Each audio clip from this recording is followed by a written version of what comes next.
apa keistimewaan, apa kemuliaan, apa sejarah-sejarah yang berlaku berkenaan dengan perkuburan Baqi'. Para tetamu Allah yang dimuliakan, tahukah tuan-tuan, perkuburan Baqi' merupakan perkuburan tertua di kota Madinah dan dia merupakan perkuburan yang terlalu istimewa. Ini berkata Syekh Safiyur Rahman Mubarakfuri. Syekh Safiyur Rahman mengatakan sesungguhnya perkuburan Baqi' salah satu daripada perkuburan yang sangat mempunyai sentimental yang tinggi kepada junjungan besar baginda Nabi sallallahu alaihi wasallam. Terlalu banyak kisah-kisah yang berlaku yang disaksikan sendiri oleh isteri baginda yang bernama Aisyah binti Abu Bakar dan juga para sahabat ridwanullah alaihim ajma'in. Besok setelah mana sangkakala yang kedua ditiup, yauma yunfakhu fis suri fatatuna afwaja, lalu Allah Ta'ala datangkan hujan daripada langit, yang mana hujan itu akan kena tulang-tulang sulbi yang berbaki di dalam tubuh badan manusia, sehingga keseluruhan makhluk bermula daripada manusia, jin, binatang, tumbuh-tumbuhan masing-masing berjalan menuju ke mahsyar. Di antara kumpulan manusia pertama yang akan dibangunkan oleh Allah Subhanahu wa taala iaitu mereka yang dimakamkan di perkuburan Baqi'. Di dalam sirah dinyatakan macam mana Rasulullah sallallahu alaihi wasallam memilih tanah perkuburan Baqi'. Para sahabat kata Nabi sallallahu alaihi wasallam selepas 3 tahun, iaitu pada tahun ketiga hijrah, Rasulullah mencari di manakah tempat untuk dikebumikan para sahabat ridwanullah alaihim ajma'in dari kalangan ahli keluarga ahlul bait Nabi sallallahu alaihi wasallam, sehinggalah kepada mereka yang hidup sezaman dengan baginda. Sehinggalah pada tanggal 3 Syaban bersamaan dengan 3 hijrah, ketika itu umur Nabi sallallahu alaihi wasallam berusia 57 tahun. Kata para sahabat, di antaranya Anas ibnu Malik radhiyallahu taala an, Rasulullah pusing hampir keliling bumi Madinah. Nabi pusing, jalan pergi kat situ, berjalan pergi kat sini, kemudian Rasulullah berhenti. Nabi berhenti di satu tempat, kemudian Rasulullah meneruskan perjalanan. Anas bin Malik kata, aku bersama dengan Nabi sallallahu alaihi wasallam. Kemudian Nabi berjalan meneruskan perjalanan baginda dengan tunggangan baginda sampai di satu tempat Rasulullah turun. Ada tempat Nabi mendirikan salat, ada tempat Nabi tidak mendirikan salat. Nabi berdiri lama di situ, kemudian Nabi naik balik di atas tunggangan baginda meneruskan perjalanan. Kemudian Nabi naik lagi di atas tunggangan baginda sehingga ke beberapa tempat, sampailah di satu kawasan yang mana penduduk Madinah mengenali kawasan itu sebagai kawasan Gharqad. Kenapa kawasan itu dikenali sebagai kawasan Gharqad? Kerana di situ tumbuh begitu banyak pohon-pohon renek ataupun menjadi semak samun, menjadi tempat penduduk Madinah membuang sampah-sampah sarap. Lalu di sini para ulama di dalam ilmu tarikh berbeza pendapat. Ada yang mengatakan ketika Nabi berhenti di kawasan yang bernama Gharqad, ketika itu malaikat Jibril pun turun daripada langit bagi tahu kepada Rasulullah bahawasanya jadikan ini sebagai tapak tempat perkebumian umat Islam. Sebab tu kita baca doa tadi kan, last sekali Baqi' al-Gharqad. Gharqad itu diambil daripada perkataan pohon-pohon renek ataupun pohon-pohon kecil yang tumbuh secara semak naik banyak ni, tak teratur. Maka di situlah tuan-tuan Nabi SAW memilih untuk dijadikan sebagai tanah perkuburan bagi penduduk Madinah.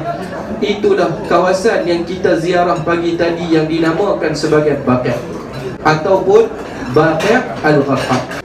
Para ulama menyebut, siapakah di antara sahabat pertama yang Nabi SAW kebumikan di perkuburan Baqi'?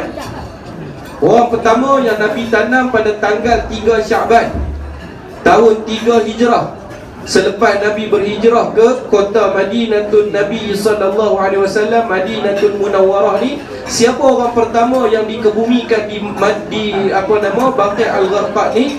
Sebahagian ulama, ini bukan hadis tuan-tuan, bila kita sebut sirah sudah pasti dia akan berlaku beberapa percanggahan pendapat. Tetapi sirah ini tujuan dia kita belajar untuk mengimbau kembali sirah sejarah perjuangan kehidupan manusia teragung di dalam alam ni.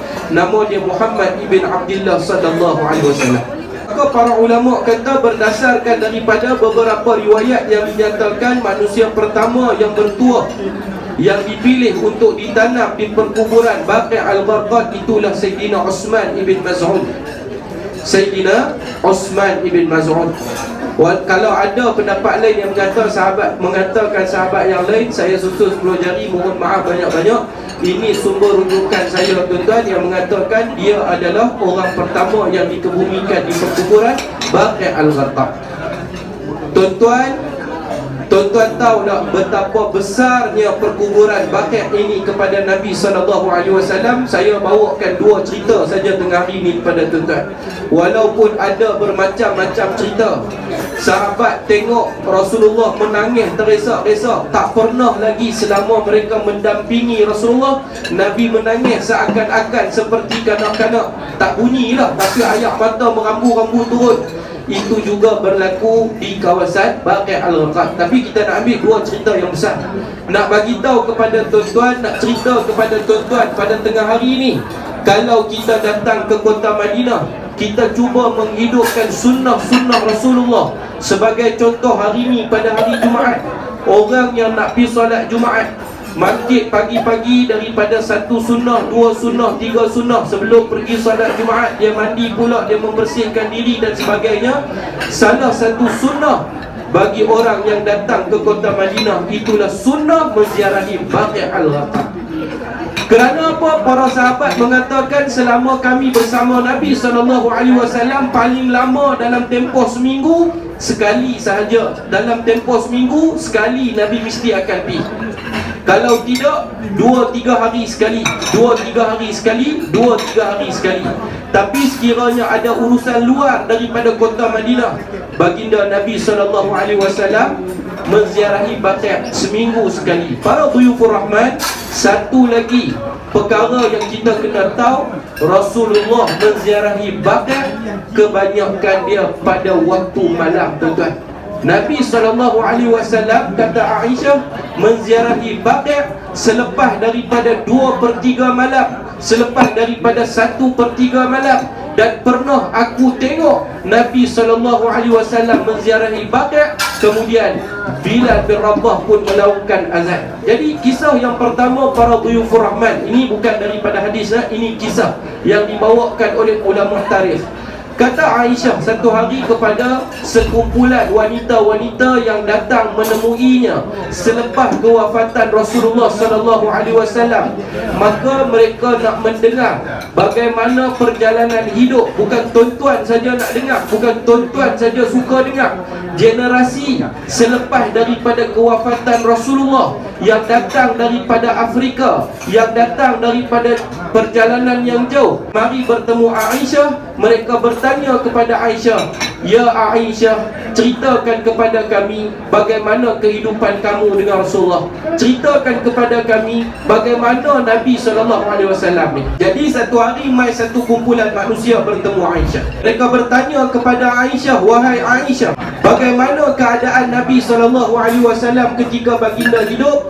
Lalu Aisyah pun berkata kepada mereka, "Mahukah kamu aku ceritakan kepada kamu tentang satu kisah di antara aku dan Nabi SAW?" Maka orang ramai tadi yang hadir pun kata, "Sudahlah, sudah semestinya kami nak dengar. Silakan wahai Aisyah." Maka Aisyah pun cerita, dia kata, "Satu hari, hampa tahu tak?" Kalau orang utara dia kata hampa tahu tak? "Satu hari, kamu tahu tak, selepas daripada Nabi SAW balik mendirikan salat Aisyah, hari tu Nabi balik salat dalam keadaan sedikit lewat. Kita isteri dah, kita tahu dah suami kita balik ke berapa. Bukan tuan-tuan saja tahu, Aisyah juga mengetahui, oh bila dia nak balik. Bila dia nak balik, tahu dah, tengok Rasulullah tak balik lagi ni. Tuan-tuan yang dimuliakan Allah, ni satu lagi benda yang saya dan kita semua nak kena tengok. Kalau saya silap, tolong ada orang yang lebih ilmu betulkan saya, tuan-tuan. Aisyah kata, kadang-kadang bila Nabi tak balik pada waktu dia, aku tunggu Rasulullah sehingga terlelap. Ada tak kita sebagai isteri buat benda tu hari ni, para buyut Muhammad? Tuan-tuan yang dimuliakan Allah Subhanahu wa ta'ala, jadinya apa yang berlaku, kata Aisyah, bila Nabi SAW balik, Rasulullah pun menghamparkan tempat tidur baginda. Kemudian Nabi mengambil sehelai kain, Rasulullah menghampar kain tersebut di atas tempat tidur baginda. Dan Nabi membuka serban yang berada di atas kepala Nabi SAW. Dan Rasulullah membuka sandal, ataupun satu cerita lagi dia kata khuf, pakaian yang berada di tapak kaki Rasulullah dan diletakkan berhampiran dengan Nabi SAW. Tuan-tuan yang dimuliakan Allah, kemudian kata Aisyah, Rasulullah pun tidur. Setelah beberapa waktu Nabi SAW tidur, tiba-tiba Nabi SAW bangun. Baru tidur beberapa minit bangun. Dan ketika Nabi SAW bangun, Aisyah kata Rasulullah perhati ke arah aku. Dan aku rasa Nabi ingat bahawasanya aku ni dah tidur lena, dah tidur nyenyak. Kan suami kan dah makik tengok bini tidur lena, dah kata bini ni letih sungguh dia, ya Allah. Para tetamu Allah yang dimuliakan, maka Aisyah kata Rasulullah pakai kembali serban baginda dan Nabi pakai balik sandal dia ataupun khuf dia tu. Maka dia keluar. Di saat Rasulullah keluar, aku pun cepat-cepat mengetatkan kain sarungku dan melabuhkan pakaianku serta menutup wajahku mengekori Nabi SAW. Mana suami nak pi malam-malam ni? Mana suami aku nak pi malam-malam ni? Maka ikut tak jauh lah. Ikut tu 3 kali macam jauh tu kan, tak jauh dia kata. Maka tak jauh, sebenarnya tak jauh. Bila ikut, tiba-tiba Aisyah kata Rasulullah berhenti. Nabi berhenti di satu kawasan, bukan di dalam Masjid Nabawi, tetapi di antara rumahku dengan perkuburan Baqi'. Nabi sembahyang 2 rakaat. Dan kata Aisyah, aku duk tunggu Nabi sembahyang ni, Masya Allah, punya lama Nabi sembahyang, punya panjang Nabi sembahyang, lama Nabi sembahyang. Setelah selesai Rasulullah mendirikan salat, kemudian baginda Nabi SAW, tuan-tuan tengoklah, menadah tangan berdoa kepada Allah. Setelah beberapa waktu Nabi berdoa, kemudian Nabi turun tangan baginda. Kemudian Nabi tadah tangan lagi, Nabi berdoa kepada Allah. Pada kali yang kedua, doa. Setelah beberapa waktu Nabi turunkan pula tangannya. Kemudian Nabi tadah pula tangan dia pada kali yang ketiga. Berdoa dan turun tangan baginda. Kemudian aku dapati Rasulullah SAW berjalan menuju ke kawasan perkuburan Baqi' al-Gharqad. Ini ayah-ayah ibu-ibu, para ulama menyebut salah satu sunnah yang kita boleh buat lah, pergi i'tikaf dan salat tahajud di masjid. Satu sunnah Nabi lah tu. Kalau boleh tambah lagi tuan-tuan, berdoa kemudian menziarahi perkuburan Baqi', itu lagi terbaik lah. Jadi kita teruskan kepada cerita juga. Maka kata Aisyah, bila Nabi sampai di perkuburan Baqi', aku tengok Rasulullah berdiri dan Nabi berdoa dan Nabi berdoa dan Nabi berdoa. Kemudian Rasulullah SAW pun berjalan. Jadi Aisyah kata masa Nabi berjalan ni, aku duk teragak-agak. Ni si isteri duk cerita kat kawan-kawan ramai ni. Aku duk teragak-agak, apakah masa tu Nabi nak terus pergi ke masjid ataupun nak balik ke rumah. Dan pada masa tu aku pintas perjalanan Rasulullah. Tadi aku berjalan di belakang Nabi, sekarang ni aku berjalan di depan Nabi dan daripada jarak yang agak jauh. Bila aku tengok Rasulullah sedang berjalan menuju ke rumah, Aisyah kata aku seperti berlari-lari anak, macam duk berlari-lari anak, cepat-cepat lari masuk rumah dan terus letak badan di atas tempat tidur sambil ada kain duk tutup beberapa bahagian anggota badan aku. Kemudian Rasulullah pun masuk dalam rumah. Ni isteri ni. Bila Nabi SAW masuk dalam rumah, tuan-tuan, Nabi tengok Aisyah. Kita tengok kan, masa tu apa yang kita boleh bayang, apa yang jadi kat Aisyah masa tu? Tercungap-cungap lah, penat, tuan-tuan. Nabi tengok Aisyah. Aisyah duk ingat, Nabi ingat dia tidur. Tapi bila Rasulullah tengok, punya dahsyatnya Rasulullah ni, tengok cara Aisyah bernafas tu, Nabi tahu dah kata Aisyah ni baru balik. Bukan kata isteri dia tengah tidur. Nabi pun tanya, Malia Aisyah, apa duk jadi dengan hang ni? Aisyah pun kata kepada Rasulullah, apa yang jadi kepada aku ya Rasulullah? Buat-buat tak faham kan kadang-kadang isteri ni. Aisyah tanya Nabi balik, ni Aisyah duk cerita ni. Bila mana Aisyah tanya balik, Rasulullah pun kata kepada Aisyah, wahai Aisyah, apakah hang nak cerita kepada aku apa yang sedang berlaku, ataupun Allah Ta'ala yang beritahu kepada aku? Tu dia. Maka Aisyah kata, ya Rasulullah, kalau aku tak beritahu kepada kamu pun, apa yang manusia sembunyi pasti Allah Ta'ala akan tunjuk. Faham ni tuan-tuan? Ni dalam pada duk cerita ni, Aisyah duk beritahu dia, duk tarbiyah lah, kita tak duk tarbiyah. Jadi ringkas ceritanya para dhuyufur rahman, berlakulah dialog panjang di antara Rasulullah dengan Aisyah. Sehingga ringkas ceritanya, saya ringkas cerita pasal kat situ dia ada panjang juga cerita dia.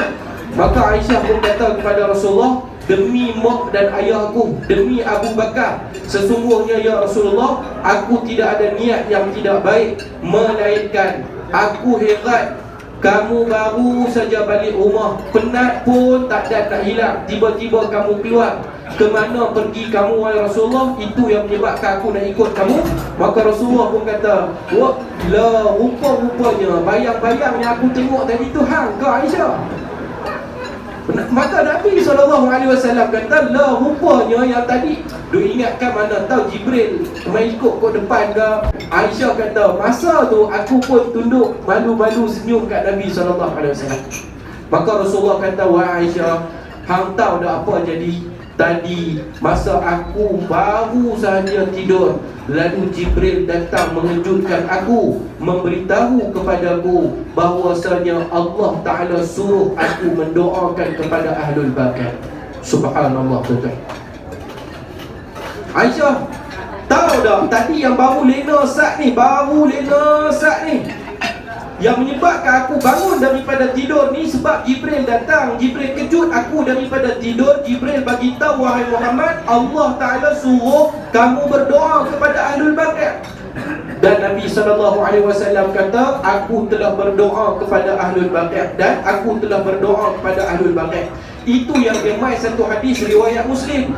Aisyah pun kata ke Rasulullah, ya Rasulullah, kalau aku pi ke Baqi', apa yang aku nak doa kat dia? Yang tadi kita baca itulah, tuan-tuan. Assalamualaikum ya daral qaumil mu'minin, wa inna insya'allahu bikum lahiqun. Antum salafuna wa nahnu bil athar. Yaghfirullahu lana wa lakum wa yarhamullahu al-mustaqdimina minkum wal mustakhirin. Allahumma la tahrimna ajrahum wa la taftinna ba'dahum waghfir lana wa lahum. Allahumma ighfir li ahli baqi'il gharqad. Nabi SAW kata macam tu kepada Aisyah. Jadi kata Aisyah, sejak daripada hari itu aku tidak melepaskan peluang untuk menziarahi Ahlul Baqi'. Walaupun tak pergi ke dekat, tengok daripada jauh, bila lintas saja kawasan perkuburan Ahlul Baqi', aku berdoa kepada mereka. Ini cerita yang pertama. Kisah yang kedua, para dhuyufur rahman yang dimuliakan Allah, saya ringkaskan cerita tuan-tuan. Iaitu tuan-tuan tengoklah betapa besarnya keistimewaan perkuburan Baqi'. Dalam satu riwayat yang sahih, dalam satu sirah yang sahih diceritakan, ketika Nabi SAW sudah mula sakit nak wafat, 3 tahun sebelum kewafatan baginda. Satu hari kata Aisyah, aku tunggu Nabi, Nabi tak balik-balik. Tunggu, Nabi tak balik-balik. Dah lewat malam dah. Lalu aku pun menyingkap tabir, tengok di dalam kawasan masjid, Nabi tak ada di dalam masjid Nabawi. Kan itu yang akhir. Kita tahu min bainal minbari ila baiti rumah Rasulullah dengan apa mimbar Nabi sallallahu alaihi wasallam. Jadi Aisyah kata aku pun siap-siapkan diri keluar daripada rumah. Tahu dah suami aku ni tak pitang mana, mesti dia ada di kawasan-kawasan ni. Kita pun tahu dah laki aku tak ada time ni, mesti duk tengok bola kat kedai, mesti duk melepak, kena rokok sebatang, kena kopi, duk sembang dengan kawan-kawan. Kita kenal dah. Aisyah kata aku tahu dah. Dan masa tu aku tuju tepat ke arah perkuburan Baqi', dan aku tengok betul Nabi tengah berdiri dan berdoa kepada Ahlul Baqi'. Aku tunggu Nabi sampai beberapa waktu Rasulullah tak selesai. Aku balik dulu. Selepas daripada balik para dhuyufur rahman, Rasulullah pun balik ke rumah. Bila Nabi SAW balik ke rumah, tuan-tuan tahu tak, Aisyah bagi tahu kepada Rasulullah, dia tak tanya dah. Dia tak tanya dah benda yang dia tahu. Ni salah satu lagi cerita-cerita ni. Dia tak tanya dah. Kerana mungkin dengan pertanyaan tu boleh mengundang sesuatu yang tidak baik. Tapi dia bagi tahu kat Nabi, ya Rasulullah, malam ni kepala aku sakit. Tuan-tuan, ini riwayat sahih dah. Dia kata kat Rasulullah, ya Rasulullah, kepala aku sakit malam ni ya Rasulullah. Nabi SAW pun bagi tahu kat dia, sesungguhnya aku pun dalam keadaan sakit.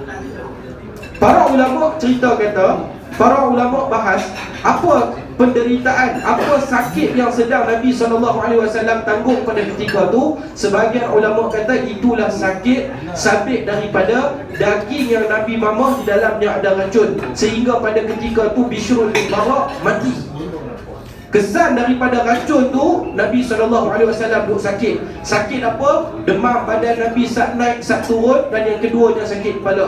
Aisyah dia nak dapat perhatian Rasulullah, dia ulang pula pada kali yang kedua. Dia kata, ya Rasulullah, sesungguhnya kepala aku ni sakit ya Rasulullah. Nabi SAW bagi tahu kepada Aisyah, wahai Aisyah, sesungguhnya aku pun sakit juga. Kalau kita tuan-tuan kata awak hang bengong sangat, tak faham bahasa, orang duk abang sakit kepala, hang pun duk abang sakit juga. Nabi ulang balik kali yang kedua. Maka Aisyah kata kali yang ketiga, ulang 3 kali ni sebab nak dapat perhatian Rasulullah. Ternyata memang Nabi sangat sakit pada ketika tu. Bukan Nabi tak bagi perhatian, Nabi juga ulang pada kali yang ketiga. Nabi kata, Aisyah, sesungguhnya aku pun sakit. Tuan-tuan, pengajaran yang kita boleh ambil daripada kisah yang kedua ni, dalam keadaan sakit pun Nabi menziarahi lagi Ahlul Baqi'. Nah abang, Baqi' ini mempunyai keistimewaan yang besar bagi penduduk Madinah satu ketika dahulu. Dan bagi kita yang sampai ke bumi Madinatul Nabi ni, rugilah tuan-tuan kalau kita tidak menziarahi Ahlul Baqi'. Pagi-pagi habis sembahyang subuh, kita doa ikhlas di masjid, kita baca Quran, ada kelapangan kita pergi ziarah sah. Ringkas saja, Assalamualaikum ya daral qaumil mu'minin wa inna insyaallah bikum lahiqun. Baca ringkas saja, kemudian kita pun balik. Tuan-tuan yang dirahmati Allah, itulah cerita serba sikit berkenaan dengan perkuburan Baqi'. Saya susun 10 jari, mohon ampun dan maaf kalau ada salah dan silap. Tolong betulkan saya tuan-tuan. Saya pun manusia, tak lari daripada melakukan kesilapan. Itu juga kami yang duduk di depan ni. Kalau ada salah dan silap tuan-tuan, tolong betulkan. Tolong betulkan. Sekian. Apa yang baik itu daripada Allah, yang lemah, yang silap, yang salah dari kesilapan dan kelalaian diri saya sendiri. Kita tutup majlis dengan tasbih kafar dan surah Al-Asr.